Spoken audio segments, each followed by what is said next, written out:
Здравейте, приятели! В днешния видеоклип ще ви покажа моите 5 любими продукти за грим от дрогерийни магазини. Продуктите са закупени най-често от DM и Lily. И така, ако видеото ви е представило интерес, продължавайте да гледате. Ще започна с спиралата на Maybelline New York от серията One by One. Една прекрасна спирала, която прави миглите ми точно каквито аз искам, обемни и много дълги. Лично аз предпочитам спиралата да бъде с силиконова четка, каквато е и тя. Тъй като беше в намаление в Lily, нямаш как да пропусна този шанс. Ето така изглежда и нейната четка. Абсолютно всеки ден я ползвам в ежедневието си и страшно много ми харесва и ще си я купувам още дълго време със сигурност. Следващия продукт е със сигурност мой фаворит. Защото това е червилото на Rimmel от серията Kate и е номер 8. Сега ще ви го покажа и ще го сложа на ръката си малко, за да ви покажа. Това червило, както казах, е мой фаворит, защото то е супер пигментирано. Нанася се лесно и няма нужда от молив. Също така има лек глос. Това е червилото на Rimmel от серията Kate номер 8.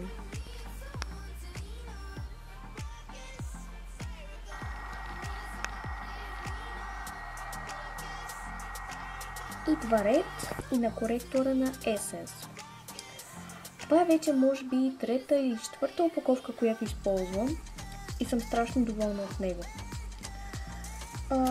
Четчицата му е страшно удобна и лесно за нанасене.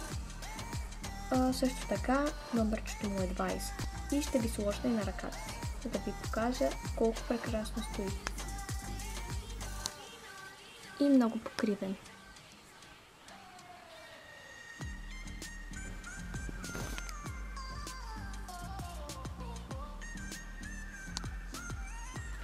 Следващия мой любимец, с който няма как да не се похваля, си го закупих преди една седмица. Това е пастелното моливче, както аз обичам да го наричам, на Golden Rose, което е номер 19. Сами можете да видите, сега ще ви покажа, колко лесно се нанася. Много наситено, самата опаковка е толкова удобна. И лично на мен ми е супер удобно да го нося в несесерчето. И така, сега ще ви покажа.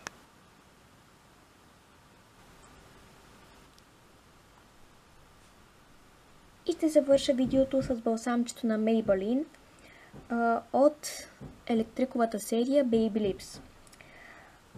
Мисля, че името му е Pink Shock. Със сигурност ще запомня лято 2016 с него, защото то е най-употребяваното балсамче за лятото. Също да кажа, че харесвам изключително много цвета му. Не изсушава устните, напротив, подхранва ги. И мириса му е на малина, което го прави уникален.